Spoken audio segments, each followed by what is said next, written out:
Apa chino ndino peta masports DJ Skizzy rekati bova pahopoti kupinda kamushopo usina maski azvite azvikupedzera ofisa nguva uchingotaura masasi azvite azvichizvibvunza kuti chii chinoita kuti chii chinoiba mudiki musatamba nesikangi munoenda oyo nesikangi munoenda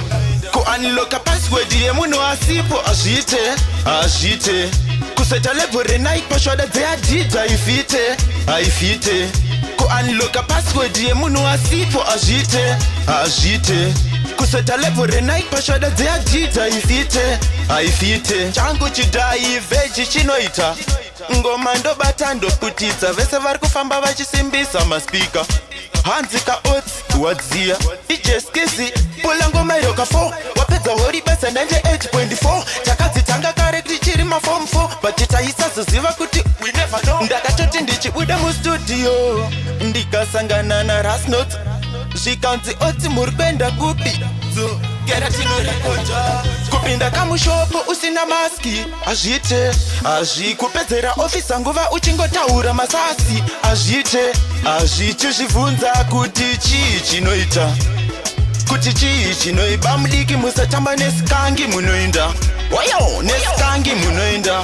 kufamba kamutara nebhutsi yeglasi azvite azvikutoita meti nemari yagogazi yemadomasi azvite azvichizvibvunza kuti chii chinoita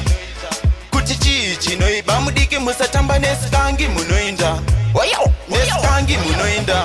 kuaniloka password yemunhu asipo azvite kuseta level renike pashoda dzeadhidha ifite azvichizvibvunza kuti chii chinoita kuti chii chinoiba mudiki musatamba nesikangi munoenda oyo nesikangi munoenda kufamba kamutara nebhutsi yegasi azvite azvikutoita meti nemari yagogazi yemadomasi azvite azvichizvibvunza kuti chii chinoita kuti chii chinoiba mudiki musatamba nesikangi munoenda oyo nesikangi munoenda kuda kamushopo usina maski azvite azvikupedzera ofisa nguva uchingotaura masasi azvite azvichizvibvunza kuti chii chinoita